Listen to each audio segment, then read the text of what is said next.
TDP జిల్లా అధ్యక్షుడు శ్రీనివాసరెడ్డి మాటలు దయ్యాలు వేదాలు వల్లించినట్టుగా ఉందని నగర మాజీ మేయర్ సురేష్ బాబు ఆగ్రహం వ్యక్తం చేశారు. కడప నగరంలోని తన కార్యాలయంలో ఏర్పాటు చేసిన విలేకరుల సమావేశంలో ఆయన మాట్లాడారు. పార్టీకి కార్యకర్తలు పట్టుకొమ్మల్లాంటి వారు కాగా అలాంటి కార్యకర్తలను పక్కన పెట్టిన నిన్ను వారే అసహించుకుంటున్నారని అన్నారు. శ్రీనివాసరెడ్డి నీ అవినీతి భాగవతం గురించి మీ వాళ్లే చర్చించుకుంటున్నారని, బుగ్గవంక పనుల్లో నువ్వెంత దోచుకున్నావో అందరికీ తెలుసన్నారు. నిన్న ప్రెస్ మీట్లో తెలుగుదేశం పార్టీ పాలిట్ బ్యూరో సభ్యుడు శ్రీనివాసరెడ్డి గారు, జిల్లా అధ్యక్షుడు, దయ్యాలు వేదాలు అల్లుతున్నాయి. సిగ్గుండల జిల్లా అధ్యక్షునిగా పాలిట్ బ్యూరో సభ్యుడిగా ఒక నియోజకవర్గం ఏళ్ళలోనివి నువ్వు జిల్లా అంతా వెళ్తావంట. నేను 17 ఏళ్ళు జిల్లా అధ్యక్షునిగానే, 5 ఏళ్ళు జిల్లా పరిషత్ చైర్మన్గా ఉన్నా, కాంగ్రెస్ పార్టీ జిల్లా అధ్యక్షునిగానే. పార్టీ కార్యకర్తలు పట్టుకుమ్ము లాంటి వాళ్ళు, పార్టీ కార్యకర్తల మనోభావాలను ఆశించుకొని వాళ్ళని కలుపుకొని వాళ్ళ సొంత పనులున్నా కానీ వాళ్ళు బాగుకోరేవాడు జిల్లా అధ్యక్షుడు. ఒక నియోజకవర్గం ఏళ్ళు నువ్వు జిల్లా అంతా వెళ్తూ ఉంటా, రాష్ట్రాన్ని వెళ్తా అంట. నువ్వు ఒక మనిషివే. జిల్లాలో కార్యకర్తలు మీతో పాటు జెండాలు మోసి వెనకబడి తిరిగిన వాళ్ళు మీ గురించి, శాసనసభ్యుని గురించి హేళనగా మాట్లాడుతున్నది మీకు సిగ్గులే? నువ్వు మాకు సిగ్గులేదు అంటున్నావు. నన్ను మా మాజీ మేయర్గా మా రవీంద్రనాథ్ రెడ్డి 20 ఏళ్ళు వాళ్ళిద్దరే వెళ్ళినారు, కడపని బస్సు పట్టించినారు, అవినీతి చేశామంట. ఒక్క రుజువు చూపించగలవా? ఛాలెంజ్ చేస్తా మీకు. 2014, 2019లో మీ కార్యకర్తలు అంటున్నారు ఎంతెంత దోచుకున్నారని. మీ ప్రభుత్వంలో ఎన్ని అవినీతి పనులు చేశారో ప్రజలందరూ చూస్తున్నారు. ఈరోజు కడప నగరంలో ప్రతి ఒక్క ప్రజలు చూస్తున్నారు, జిల్లా చూస్తుంది, రాష్ట్రం చూస్తుంది. ఇప్పుడు శాసనసభ్యురాలు రాష్ట్రంలో బిహేవ్ చేస్తూ ఒక నియంత ఈమ అనే లెవెల్లో ధోరణిలో ఆమెను విమర్శిస్తున్నారు. నువ్వు మాట్లాడతావు. మీ తెలుగుదేశం పార్టీ కార్యకర్తలే నిన్నటి మొన్న 2 రోజుల నుంచి వాళ్ళు ప్రెస్ మీట్లు చూస్తుంటే మీ కార్యకర్తలే 30 ఏళ్ళ నుంచి జెండా పట్టుకుని మోసే వాళ్ళని కూడా ఏ విధంగా బిహేవ్ చేస్తున్నారో మీరు ఆలోచన. నీరు చెట్టు కింద బుగ్గొంక వర్క్లో 2014, 2019లో 2 కోట్ల రూపాయలు వర్క్ చేసి ఆ బిల్లు అర్బన్ లొకాలిటీలో కార్పొరేషన్లో పెట్టకూడదని తెలిసి కూడా ఆ బిల్లు చేయమని అధికారులు ప్రోత్సహించింది నువ్వా కాదా? ఆ బిల్లు చేయకపోక మేము అధికారంలోకి వచ్చిన తర్వాత ఈరోజు 24లో తెలుగుదేశం పార్టీ అధికారంలోకి వచ్చిన తర్వాత ఆ బిల్లులు చేసుకున్నారా లేదా? మన మహానాడు జరిగింది. కడపలో 14 నెలలు అవుతుంది అధికారంలోకి వచ్చి. ఒక్క రోడ్డు అంటే ఒక రోడ్డు వేసిన పాపాన పోలే, ఒక రూపాయి తెచ్చిన పాపాన పోలే. బుగ్గొంక సుందరీకరణ చేశారంట, అవి చూపిస్తారు ఫోటోలు. అది లైవ్లో పెట్టేసి అన్నీ సోషల్ మీడియాలో బుగ్గొంకని సుందరీకరణ చేశాం. దాంట్లో ఎంత దోచారా? 2,30,00,000 రూపాయలు వర్క్ పెడితే కేవలం 20 లక్షల రూపాయలతో జేసీబీలతో తూతూ మంత్రంగా చేసి ఈరోజు మళ్ళా బుగ్గొంక పరిస్థితి ఈ విధంగా ఉంది. 16 నెలలైంది, అజెండాలో ఏమీ పాస్ చేయడం లేదంట. మేము అభివృద్ధికి నిరోధకులంట. ఇప్పుడు 6 నెలల్లో మేము దిగిపోతే ఆయన అభివృద్ధి చేస్తా అంట. హేళనగా ఉంది. మీ ప్రెస్ అంతా ఉన్నారు. 16 నెలలైంది అధికారంలోకి వచ్చి. జనరల్ బాడీ మీటింగ్ 4 మీటింగ్లు కండక్ట్ చేశా. మీ ప్రభుత్వం నుంచి, రాష్ట్ర ప్రభుత్వం నుంచి 1 రూపాయి తెచ్చినవా? మేము అజెండాలో పెట్టేది మా కార్పొరేషన్ నిధులు. ఎన్ని కోట్ల రూపాయలు మేము మా అజెండాలో మేము పెట్టాం, మేము తీర్మానం చేశాం. 16 నెలలైంది. నువ్వు గుండె మీద చేసుకొని చెప్పు. మీ తెలుగుదేశం కార్యకర్తలను అడుగు. మా కార్పొరేటర్లు అందరూ ఉన్నారు ఇక్కడ. వాళ్ళ డివిజన్లో 1 రూపాయి అంటే 1 రూపాయి పెట్టిన పాపాన పోలే. మీరు రాష్ట్ర ప్రభుత్వం నుంచి 1 రూపాయి అంటే 1 రూపాయి తెచ్చిన పాపాన పోలే. మేమెంతో అభివృద్ధి చేస్తున్నాం. కొన్ని అంశాలు అజెండాలో స్టేట్ గవర్నమెంట్ నుంచి వచ్చే డబ్బు మా కార్పొరేషన్ అజెండాలో ఎందుకు వస్తుంది? మా అజెండా ఎందుకు అవసరం? మా కార్పొరేషన్ నిధులు మా అజెండాలో వస్తాయి తప్ప రాష్ట్ర ప్రభుత్వం నుంచి వచ్చే చిల్లి గవా కూడా అజెండా దృష్టికి రాదు. రాష్ట్ర ప్రభుత్వం ఇప్పుడు ఎమ్మెల్యేగా గెలిచింది. ఈమె తెచ్చిన నిధులు ఏమి సొమ్మకూడదు సోకూడదు అన్నట్టు మా కార్పొరేషన్ నిధులకి వాళ్ళు టెంకాయ కొడతారు. సిగ్గుండాలి నీకు. ఒక కార్పొరేటర్ కాదు, ఒక సర్పంచ్ కాదు, నువ్వు టెంకాయ కొట్టబోతావు. మా నిధులతో నువ్వు టెంకాయ కొట్టబోతావు. నువ్వు ఈరోజు మామూలు మాడతావు. అవినీతి పరులమంట. అధికారంలో నువ్వే ఉన్నావే. 10 ఏళ్ళు నేను దుర్యోగం చేసిండే ఛాలెంజ్. నేను పార్టీకి రాజీనామా చేస్తాను, నువ్వు పార్టీకి రాజీనామా చేయి. Y junction, Potti Sriramulu గోకులార్ circle, Ambedkar circle, ఎన్ని రాష్ట్ర ప్రభుత్వం నుంచి ఆ రోజున మా ముఖ్యమంత్రి జగన్మోహన్ రెడ్డి గారు రాష్ట్ర ప్రభుత్వం నుంచి నిధులు తెస్తే ఇవన్నీ కూడా మేము అభివృద్ధి చేశాం. ఎన్ని మా అజెండాలో రాలేదే. అంబేద్కర్ స్టాచ్యూ, వై జంక్షన్ 200 కోట్లు రాష్ట్ర ప్రభుత్వం నుంచి డబ్బులు ఇచ్చాం. ఇన్ని రాష్ట్ర ప్రభుత్వం నుంచి నిధులు ఇచ్చినారు.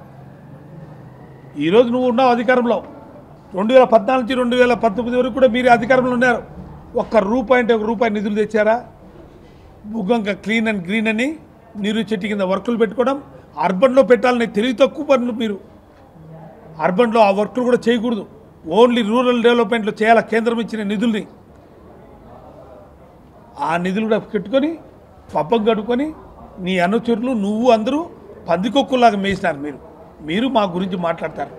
జూలై 4 జనరల్ బాడీ మీటింగ్ జరిపినాం. జూలై 4న ఆ రోజు మా ఇంట్లో మా తమ్ముడు చనిపోతే నేను మీటింగ్ అటెండ్ కదా. మా కార్పొరేటర్లు అందరూ అటెండ్ అయ్యి ఫస్ట్ ఎమ్మెల్యే గెలిచినారు, వాళ్ళకి మర్యాద ఇవ్వండి. శాసనసభ్యులు మనకి రేపు కార్పొరేషన్కి అభివృద్ధికి ఇద్దరం కూడా కలిసి చేస్తేనే అభివృద్ధి జరుగుతుందని నేను చెప్తే, మా మాజీ శాసనసభ్యులు కూడా చెప్తే, మా కార్పొరేటర్లందరూ కూడా వాళ్ళకి బొక్కే ఇచ్చి శాలువ కప్పి స్వాగతం పలికి వాళ్ళకి మర్యాదగా స్టేజ్ పైన కూర్చోబెడితే ఫస్ట్ మీటింగ్లోనే కార్పొరేషన్లో గందరగోళం చేసి నియంతలాగా వేరించి కార్పొరేషన్తో నీ అబ్బసొత్తు అనేట్టు మీరు బిహేవ్ చేసి ఆ బిహేవ్లో శాసనసభ్యులుగా అని గౌరవం లేకుండా నువ్వు అధికారులని మా కార్పొరేటర్ని అందరినీ కూడా మాట్లాడి మళ్ళీ మీటింగ్కి వచ్చేటప్పుడు ఎట్లా కార్పొరేషన్లో ప్రోటోకాల్ ప్రకారం శాసనసభ్యులు ఎలా కూర్చోవాలి అనే ఆలోచనతో భారతదేశంలోనే ఎక్కడ కానీ మేయర్ కార్పొరేషన్ మీటింగ్లో పైన కూర్చుంటాడు, మిగతా శాసనసభ్యులు అందరూ కూడా కింద కూర్చుంటారు.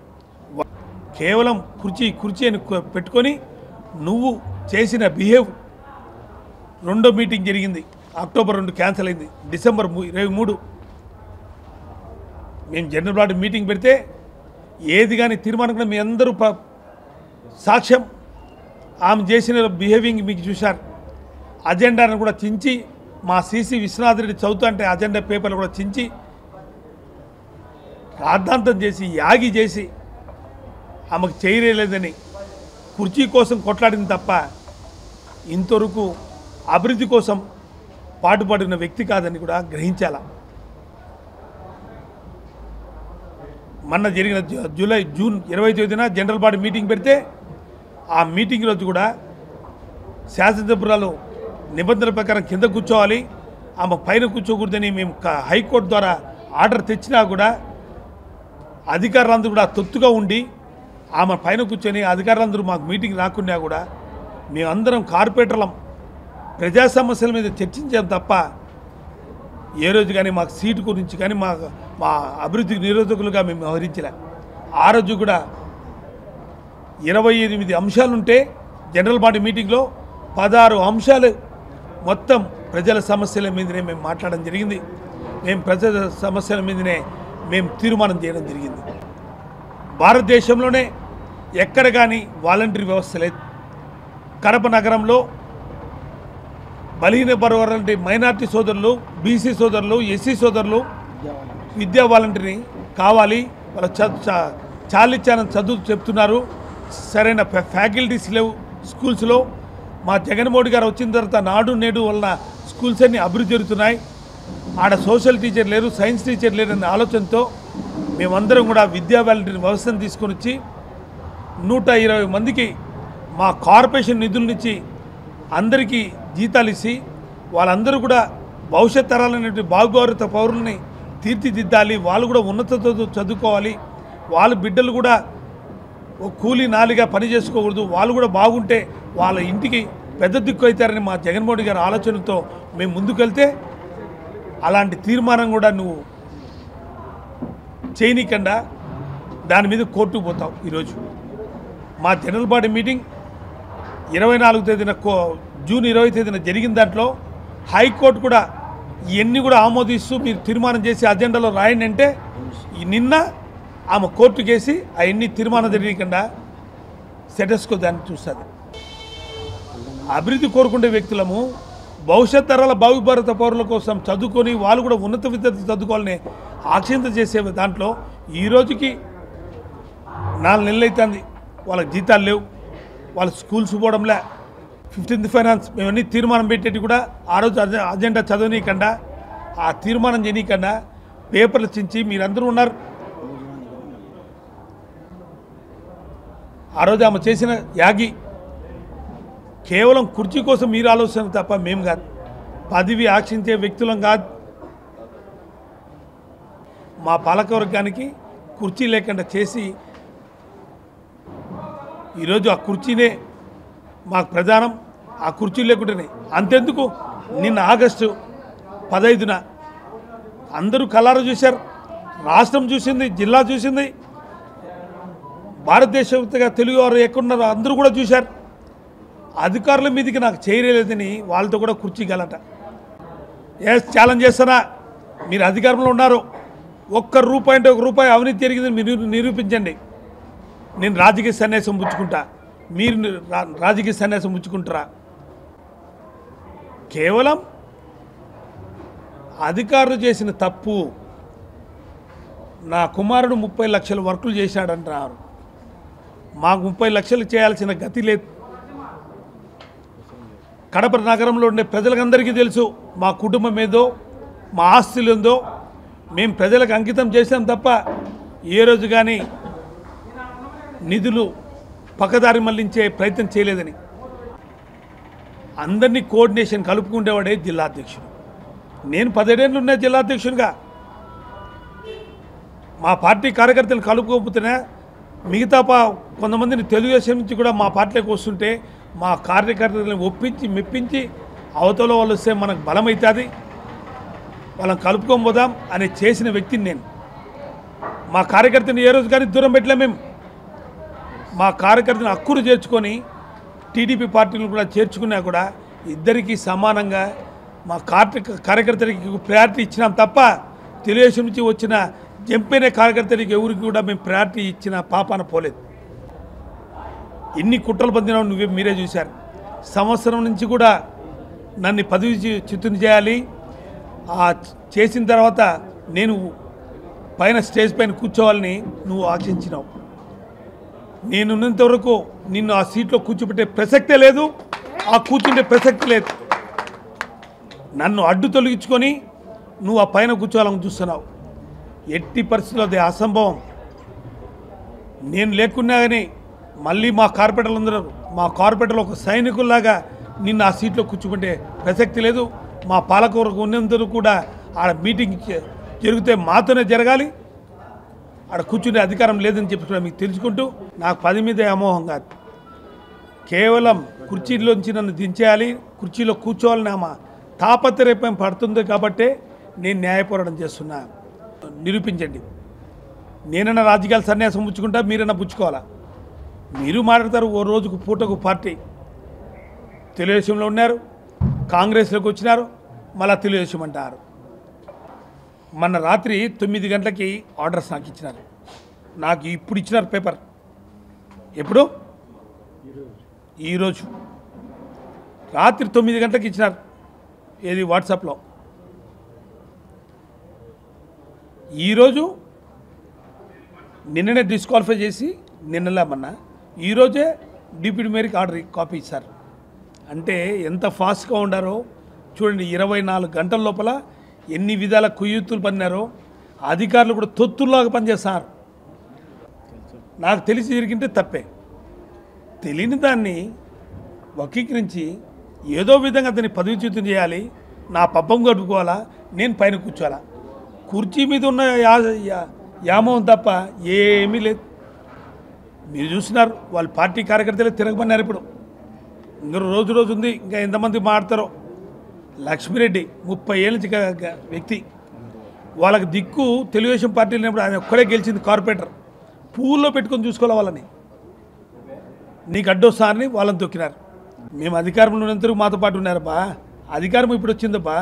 మేము బాగు చూసుకున్నామో బాగు చూసుకోలేదు. ఇంతమంది 47 మంది ఒక పక్క ఉన్నారు, 8 మంది ఉన్నారు, 42 మంది పోలేదే. వాళ్ళ క్వశ్చన్ వస్తావు నువ్వు. మా వాళ్ళందరూ పోలు కదా, నువ్వు అర్థం చేసుకోపా. దేనికోసమో ఏం కథ, వాళ్ళ స్వార్థం కోసమో వాళ్ళ సైట్ల విషయం నీకు అన్నీ తెలిసే. వాళ్ళ సైట్ల విషయం కోసం పోయినారు, ఆడ సైట్ల కోసం పోయినారు. ఏంది అడిగేది అందరికి తెలిసిందే, అన్నీ తెలిసిందే. వాళ్ళ స్వలాపం కోసమే పోయినారు. 42 మంది పోయి ఉండాలి కదా, నీకు పోయేది కాదు. 42 మంది నీకు తెలియాలా?